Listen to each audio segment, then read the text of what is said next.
Ayiwa bambara laminikɛlaw an ka foli b'a ye ni wagatinin na an ka jɛmukan kɛrɛnkɛrɛnlen o sigira mun bɛ kɛ taratadon ani alamisadon sɔgɔmada fɛ nɛgɛ ɲɛ 8 o tɛmɛnen ni sanga 30 ye ka taga bila nɛgɛ ɲɛ 9 na walasa aw tulo bɛ ani aw ɲɛ bɛ Modibo Danbele la kabi Washington DC an ka foli b'aw ye an bɛ sɔrɔ Bamako 102 FM kan Gao 106.1 FM Tombouctou 90.3 FM an ka FM kura olu fana daminɛna ni o ye Wagadugu ani Burkina Faso walasa an balimaw an ka kɛnɛ a kɔni sigira bi an bɛna kuma mun de kan bi an ye an bolo sama an balimakɛ dɔ ma ale bɛna a yɛrɛ ko fɔ an ɲɛna an bɛ sɔrɔ ka tɛmɛ ni baro ye balimakɛ i tɔgɔ wa n'i ka baara ye mun de ye ne tɔgɔ Ousmane Sidibe ne ye docteur ye pharmacie na je suis pharmacien. Aw de bɛ kunnafoni mɔlen sɛnsɛnlen di anw ma bamanankan na VOA Afrique filɛ nin ye 102 fiɲɛ sira kan Bamako Mali la.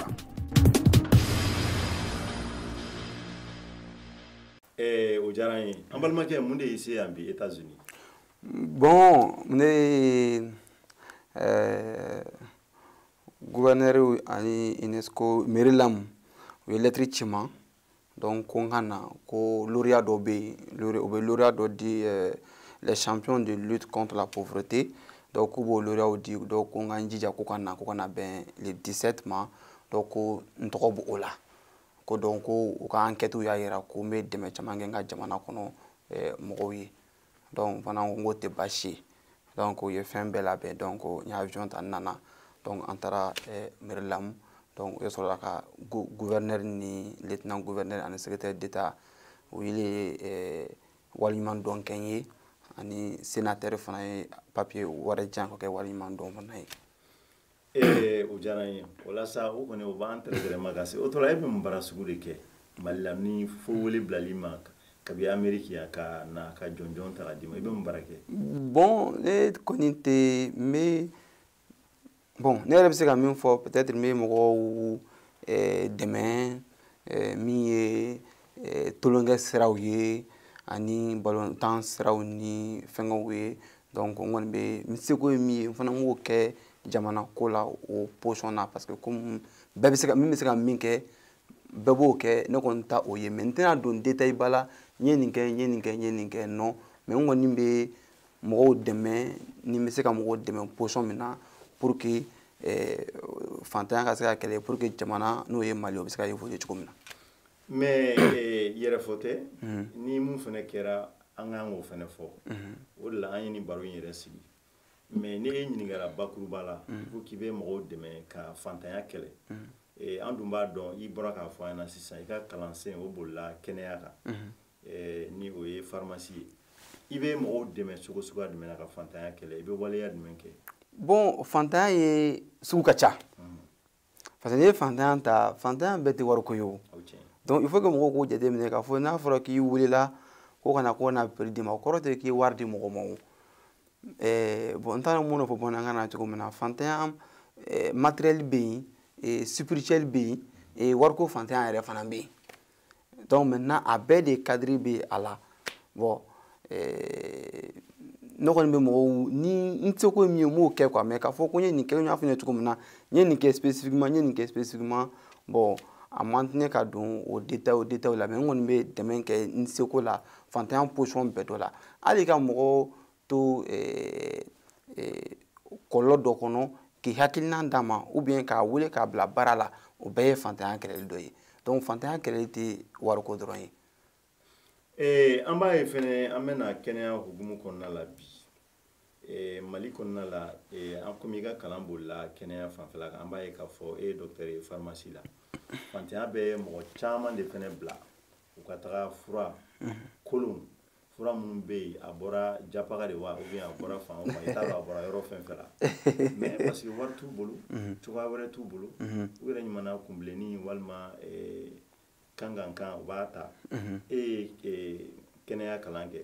Mali kɔnɔ i ka baara ninnu hukumu kɔnɔna la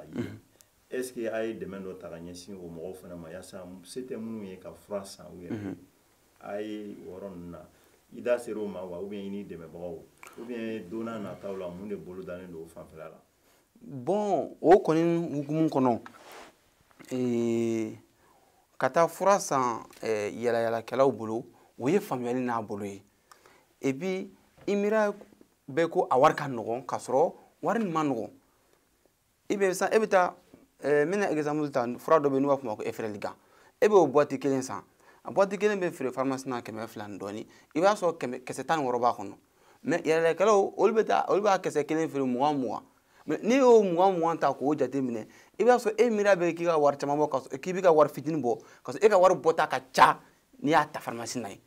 o fana bɔlen kɔ a la système min bɛ yen bi ni Mali y'o bila sur place n'o fana fɔra mɔgɔw ye mɔgɔ caman ka don o la o bɛ caman bɔ o la o donc ne bolo ka taa fura san sugu la ka taa fura san mɔgɔw bolo k'i yɛrɛ furakɛ fantanya tɛ a ye faamuyalibaliya de don voilà ne kɔni ka jate o ye n bɛ se k'i jaabi min na o ye parce que ni hali fura dɔ b'a fɔ ma ko CAC 1000 i bɛ taa sɔrɔ an b'a pharmacie na a bɛ feere a boîte kɔnɔ kisɛ 10 de b'a kɔnɔ mais i bɛ taa sɔrɔ yɛlɛkɛlaw bolo olu bɛ taa kisɛ kelen feere 60 mais e miira bɛ ko a ka nɔgɔn ka sɔrɔ a ma nɔgɔn donc maintenant a bɛ na ni kɔlɔlɔ wɛrɛ ye e ma bon mɔgɔw b'a fɔ bamanankan na ko kɔnɔ tɛ fɛn ye n'a bɛ ko bon n'a nin donna dɔrɔn a bɛ fɛn donc o problème kɔni bɛ an fɛ yen donc faut k'o jateminɛ alors que système immunitaire de don maintenant a bɛ sɛgɛn fɛngɛw c'est comme n t'a dɔn n bɛna fɔ cogo min na n'i ye yɛlɛla fura ta a bɛ tɛmɛ rein fɛ rein b'a filtrer de k'a toxique ninnu bɔ a la donc a tɔ n'o ye k'a mago min na k'o ta déchet ninnu o bɛ bɔ e bɛ hakɛ to o bɛ bɔ ɲɛgɛn fɛ maintenant n'e tora ka fura ta waati bɛ min sɛgɛ ka bon e ka min bɛ sɛgɛ bɔ a la a bɛ sɛgɛn a fanga bɛ dɔgɔya n'a fanga dɔgɔyara a bɛ se waati dɔ ma a b'a fɔ ko ne sɛgɛra a b'a bolo croiser donc n'ale y'a bolo croiser a bɛ magaya a bɛ na cogo min na ale tɛ se ka baara k'a la ten donc c'est le même système i b'a fɔ ko comment on appelle i b'a fɔ ko drogue min bɛ na n'a bɛ na ni dépendance ye e b'a kunu k'a kunu donc farikolo bɛ dege a la donc ainsi de suite. An bɛ tɛmɛ ni kuma ye hali bi mun de ye e yɛrɛ bila mun nana ni nin hakilila ye k'a fɔ ko i bɛ fɛ ka wuli ko i bɛ fɛ ka fantanya kɛlɛ. Bon i ka o question kɔni diyara n ye o ye cas pratique dɔ de ye min ye ne yɛrɛ sɔrɔ n tora baarakɛyɔrɔ la n yɛrɛ ka pharmacie kɔnɔ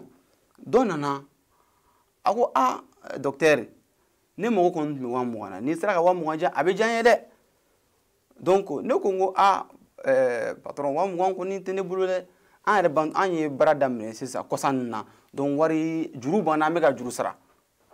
a ko ma ko bon ale bɛ yɔrɔ min na bi ni ale ni mɔgɔ hali ni 20,000 di ale ma ko ale k'a bolo tigɛ o ye cas pratique de ye dɛ k'ale b'a bolo tigɛ là ji jiginna n na et puis n y'a jate minɛ o ye kuma juguba de ye mɔgɔ min bɛ sɔn k'a bolo tigɛ 20,000 nɔfɛ donc ne ye 100,000 d'o ma ko ka taa marifa ta ka taa mɔgɔ faga a t'a kɛ wa donc j'ai compris que donc fɛn caman bɛ jamana kɔnɔ o bɛɛ ye fantanya ye n'o ye bon une autre façon n'o ye tourisme ye n'o ye kɔngɔ ninnu n'a fɛn caman parce que hali ni ye tourisme ta k'a lajɛ n ko minnu b'a ɲɛfɛ olu tɛ taa kɛlɛkɛyɔrɔ la o wari de bɛ d'u ma munna wari bɛ d'u ma parce que tout simplement wari de t'u bolo bon bref encore n'i ye wari de t'u bolo ka taa donc u bɛ fɛɛrɛ kɛ les couches sensibles donc olu de bɛ sélectionner olu de bɛ fɛn ka wari d'u ma aw ka taa kɛ tan aw ka kɛ tan hali ni n bɛna exemple fana ta hali ni ye jamana ye jamana ka stabilité bɛɛ tɛ manque de gouvernance tɛ o n'i ye fantanya sen bɔ jamana ka instabilité la a bɛ dɛn. Welcome to Mali, welcome to Africa, welcome to America, welcome to Europe, welcome to Asia, welcome to Mali. Ok, o diyara n ye mais e yɛrɛ bolo bi an b'a ye k'a fɔ Mali kɔnɔna la u ka kalansoba minnu bɛ yen a bɛ fɔ min ma ko école supérieure a kalanso jatew y'a jira k'a fɔ kalanso ninnu na mɔgɔ ba 80 de bɛ bɔ san o san minnu bɛ mais gouvernement bɛ se ka baara di minnu ma mɔgɔ 100 o 100 la i b'a sɔrɔ a tɛ tɛmɛ en tout cas quoi fɔ b'a fɔ 102 fo ka taa se 5 ɲɔgɔnna ma o b'a yira k'a fɔ ko gouvernement tɛ se ka baara di bɛɛ ma an y'a ye e ye kɛnɛya kalan kɛ i nana ka na i bɛ baara k'i yɛrɛ ye bi mais Mali ye sɛnɛkɛ jamana fana ye mais i tilala k'a fɔ sisan ko fantanya bɛ jamana kɔnɔna la mais n'i ye nin kuma fila ta ka sanga ɲɔgɔn kɛrɛfɛla la an tun b'a ye a fɔra ko office du Niger fana bɛ yen hakilila jumɛn bolo dalen don e bolo donc dɔgɔkun kalo san n'a nataw la pour que hali bi i bɛ mun kɛ i ka se ka dɔ fara a kan mun ma kɛ hali bon hakilina min bololan don ne yɛrɛ ka hakilina na ni e yɛrɛ misaliya ta k'a lajɛ i da sera fɛnkɛ ma kɔngɔ ma ni ye misaliya ta k'a lajɛ est ce que e yɛrɛ n t'a dɔn bɔn e yɛrɛ toi même tu trouves normal e yɛrɛ bɛ a bila sariya kɔnɔ ko an bɛ diɲɛ yɔrɔ min na bi ko jamana kelen dɔrɔn de bɛ diɲɛ kɔnɔ o menacera ko o kɔlɔlɔ bɛ k'an sɔrɔ ko kɔngɔ an ka jamana yɛrɛ kɔnɔ 1,241,238 km². An kan ka kuma bɛɛ fɔ fo kɔngɔ ko an man tɛ ka kɔngɔ kuma fɔ mais kɔngɔ bɛ yen o bɛɛ ɲini ka min f'i ɲɛna o bɛɛ ye politiki o bɛɛ ye faamuyalibaliya de ye parce que f'an k'a dɔn ko n'i y'a jateminɛ f'an k'a dɔn ko par exemple sisan maliyɛn caman bɛ yen i gouvernement ka fɛn fɔ gouvernement bɛ a di 2 ou 3 combien de pourcent ma mais en réalité gouvernement tɛ se k'a bɛɛ kɛ o maintenant anw minnu bɛ yen n'an ye o ni an bɛ fɛn kɛ n'an bɛ emploi ni fɛnw créer n'i ye Mali ta k'a jateminɛ aujourd'hui Mali de bɛ yen so bɛ jɔ jamana min kɔnɔ ka tɛmɛ jamana bɛɛ kan sous région na so bɛ jɔ jamana min kɔnɔ ka tɛmɛ jamana bɛɛ kan sous région o ye alors que e bɛ 200 millions ta ka t'o don so la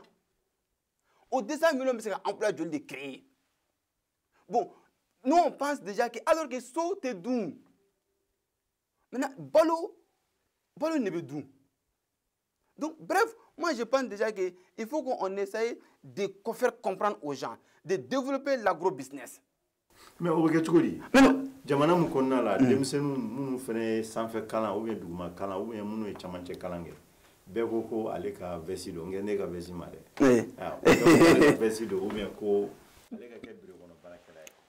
bon n'i ye exemple tɔ kan mun de kan ka kɛ ne bolo i da sera kuma caman ma i da sera kumaba de ma ne bɛ se k'a fɔ bi an bɛ se ka hakɛ to ne yɛrɛ b'a kɔnɔ mais an tɛ sɔn baara ma an tɛ baara kɛ bon ni n tɛ sɔn baara ma on ne veut pas fournir l'effort alors que c'est l'effort qui fait tourner an t'a fɛ ka effort fournir effort de b'a kɛ ka sababu ye k'a munumunu maintenant ne minnu bɛ n dɔn n'olu ɲɛmini na olu b'a dɔn ne ka système bɛ cogo min na ne ka entreprise tɛ yen ni ne bɛ mɔgɔ sara kalo la min na o tɛ yen ne b'i sara de par productivité ou bien n b'i sara par heure maintenant e bɛ taa ouvrier sigilen sɔrɔ un maçon ou bien soudeur i bɛ sɔrɔ ale yɛrɛ bɛ semaine bɛɛ kɛ a tɛ marché sɔrɔ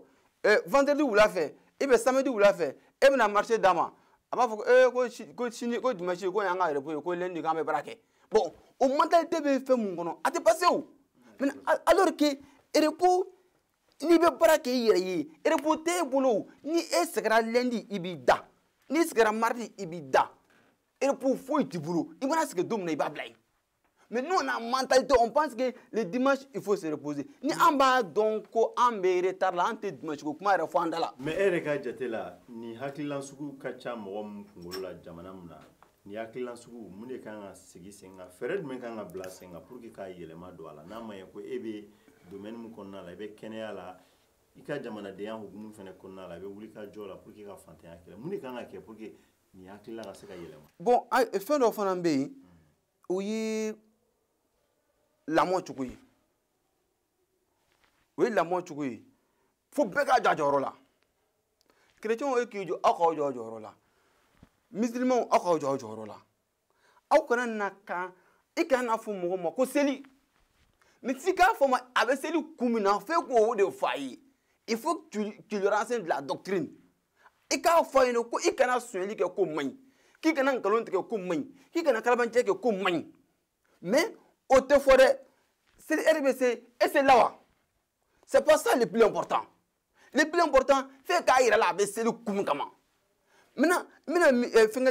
aujourd'hui, Malien, bébé sojo là. Parce que, il y a 200 millions sur 600. Il y a une entreprise de créer. Entreprise, ni état kono, a gestion de gagner boulot, moun ba kono, bon, et bien avec d'où entreprise be bi, chez un clé, chez un fla. Maintenant, au débat to, malien opérateur économique tellement bay, ou be sojo drone là, son kun jokun bete war koye, war nyini, son joku e, comme ne war soro. Bon, mais la slania donna avec chenia donna avec chenia donna avec chen, il y a un dossier là au moins à chen. Bon, on jamais tétano yi, faut bambuli.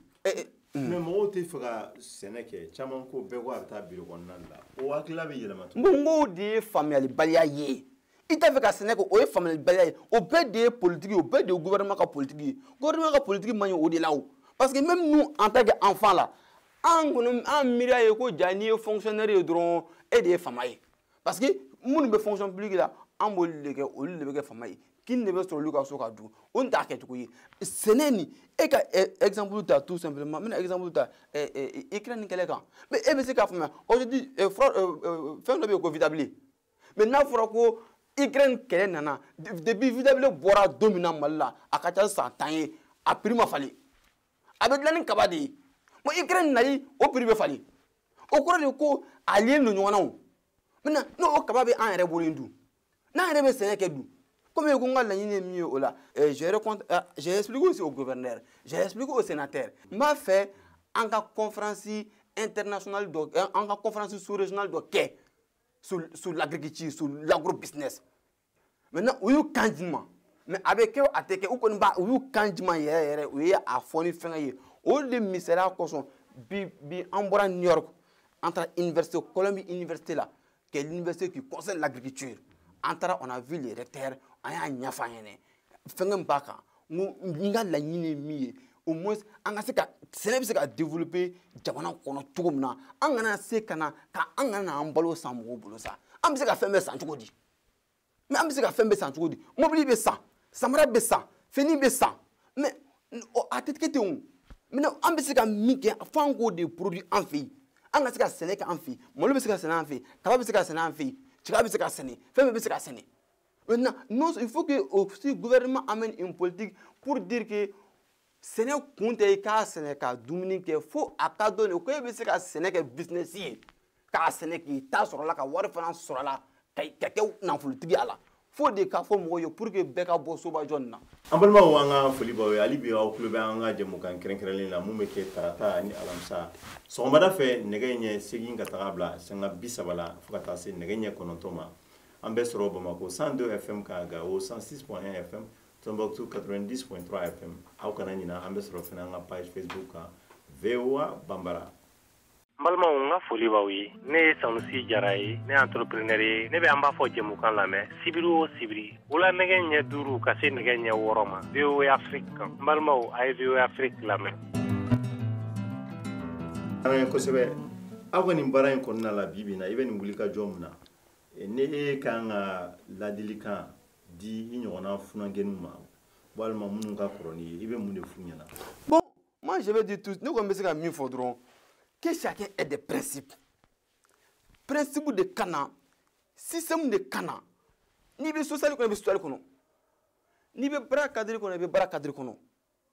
Fanga principe de cana allo o en secrétaire lettre de nana canadi interkema 0,5 $ au débat là mais américain est lettre chama ko kanga sera 0,5 $. A jaranye quoi lettre ni jaranye ko djugu parce que o ya ketchugu di do fait kan ka ketchugu na de aka keti demiso ka fenga mi baraye les Mali n'a rien fait nous on n'a rien commencé on a des ressources. On a beaucoup de ressources, mais malheureusement, je ne sais pas pour raison que ce soit, mais ma conviction personnelle est que c'est mal exploité. Voilà, on t'a à te gérer kanya quoi. Voilà, bon, on est qu'à tati. Voilà, au cas barakanya, quand la politique de place sur place, quand il y a un du coup, on a séné de quai, séné, on a séné que séné, ko séné contrôlé kabalo quai, mais ko séné bisika quai kawara sur là.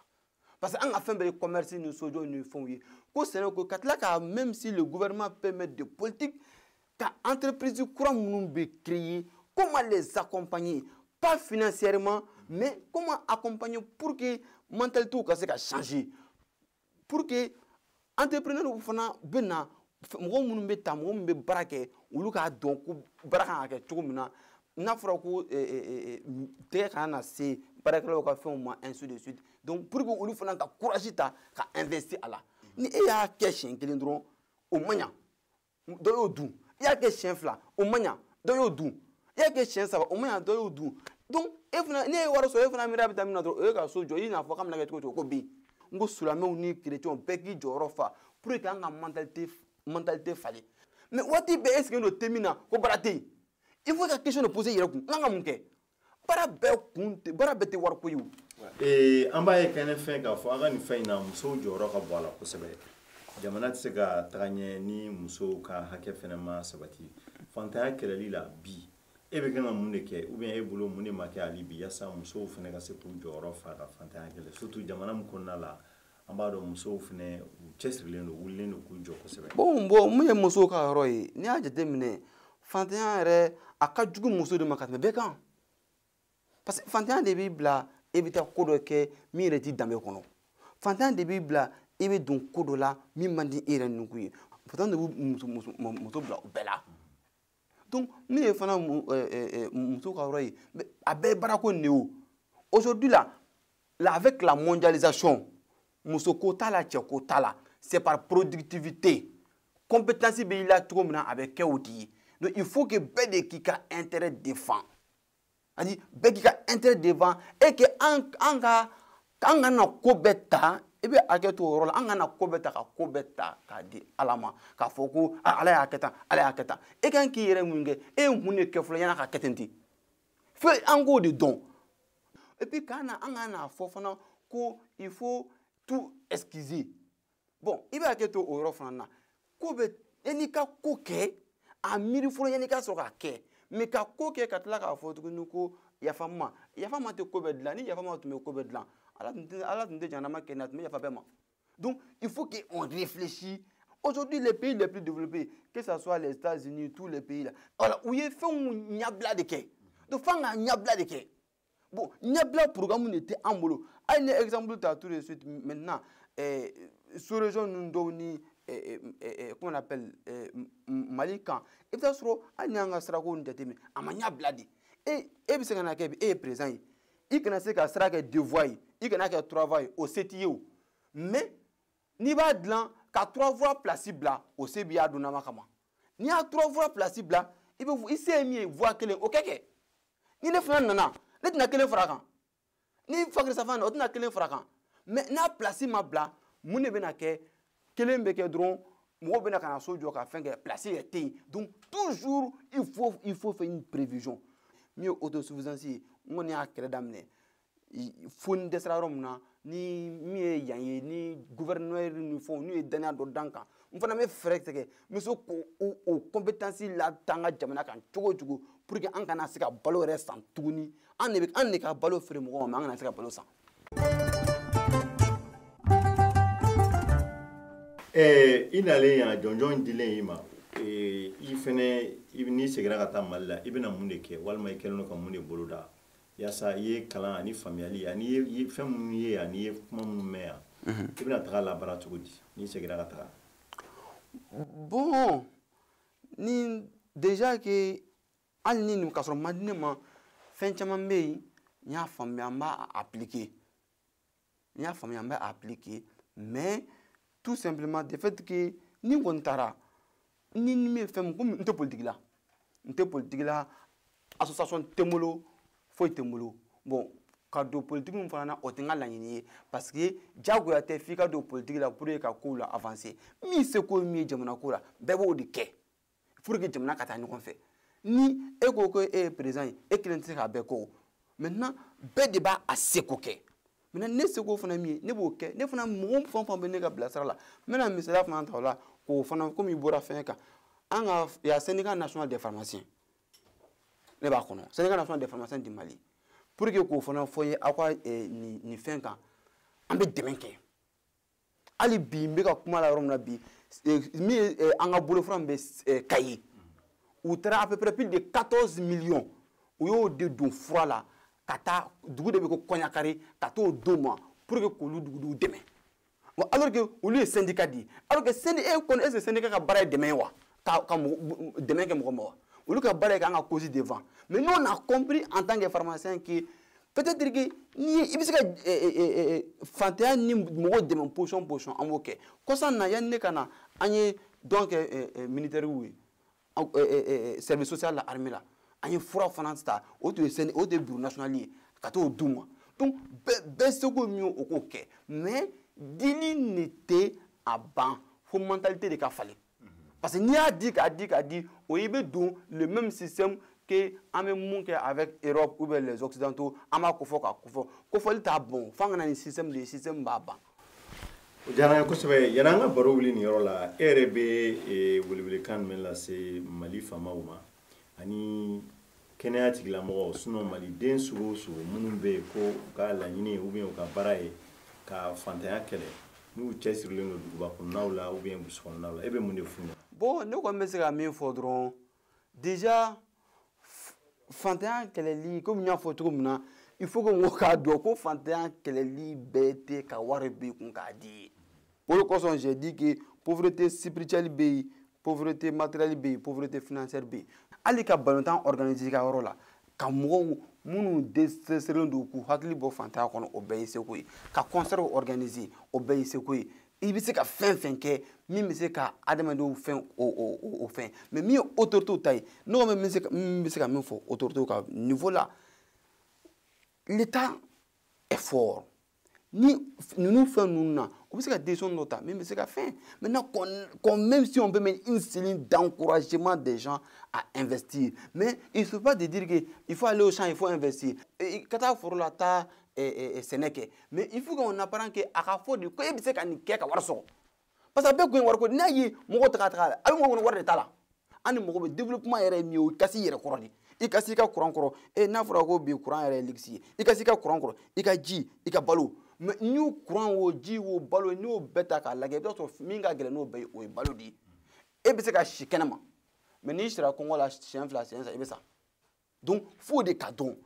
min seko n'a fɔra k'an bɛ lemuru ni fɛnw c'est à dire qu'on arrête tout ça qu'on essaie de voir comment i mana foraji sen Mali yɔrɔ i bɛ ji sɔrɔ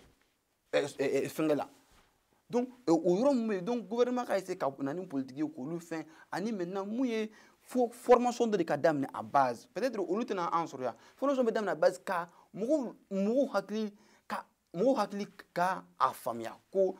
ka se ka doctrine enseigner mɔgɔw kun pour que les gens soient de bonne foi n'u bɛ baara ni fɛnw la parce que o gɛlɛyaba de bɛ entrepreneur kan bi parce que i bɛ taa sɔrɔ e bɛ fɛn dɔ la i yɛrɛ bɛ taa min yɛrɛ kɛ contrôle la e t'o kɛ baara la i bɛ taa min kɛ jatigɛ ni contrôle la wari kɛra yan fɛ dɛ i ye nin sɔn yan fɛ e bɛ taa min ko la e t'o kɛ baara la maintenant k'e t'o la normalement évolution ye min ye ni ne entreprise dɔ dayɛlɛ bi n'a évolué ka se niveau dɔ ma ne kan k'o to mɔgɔ wɛrɛ bolo ka taa dɔ dayɛlɛ c'est-à-dire ka gérant dɔ ɲini min bɛ se k'o gérer ka ɲɛ ka taa dɔ dayɛlɛ n'o fana marché la ainsi de suite mais n'a fɔra ko ne mana kelen dayɛlɛ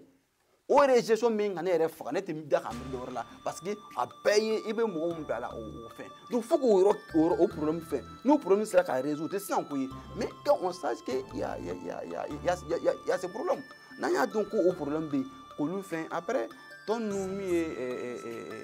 a tɔ bɛ na kɔfɛ. Desani se te juru la, bolo te juru la, jango baga baga. Desani, mali ni nyani ni politicien jugu mena uka. Desani, mali segena. Balma waro ya faamuya ni tun y'an balimakɛ Dr Ousmane Sidibe walasa ni jɛmukan a labɛnna Cheick Thilo fɛ a lasera aw denkɛ n'aw balimakɛ Modibo Danbele aw ni ce aw ka filɛli la walima aw ka lamɛnni la aw k'an bɛn nin kɛnɛ ɲɔgɔn wɛrɛ. Wole wole gamblalen do Mali demain ma. La porte est grandement ouverte à tous les patriotes. Bekandi jeni yorobi faso jokeneka. Transition ka wolo succès la Mali kurakana. Même profiter kachila c'est la vie.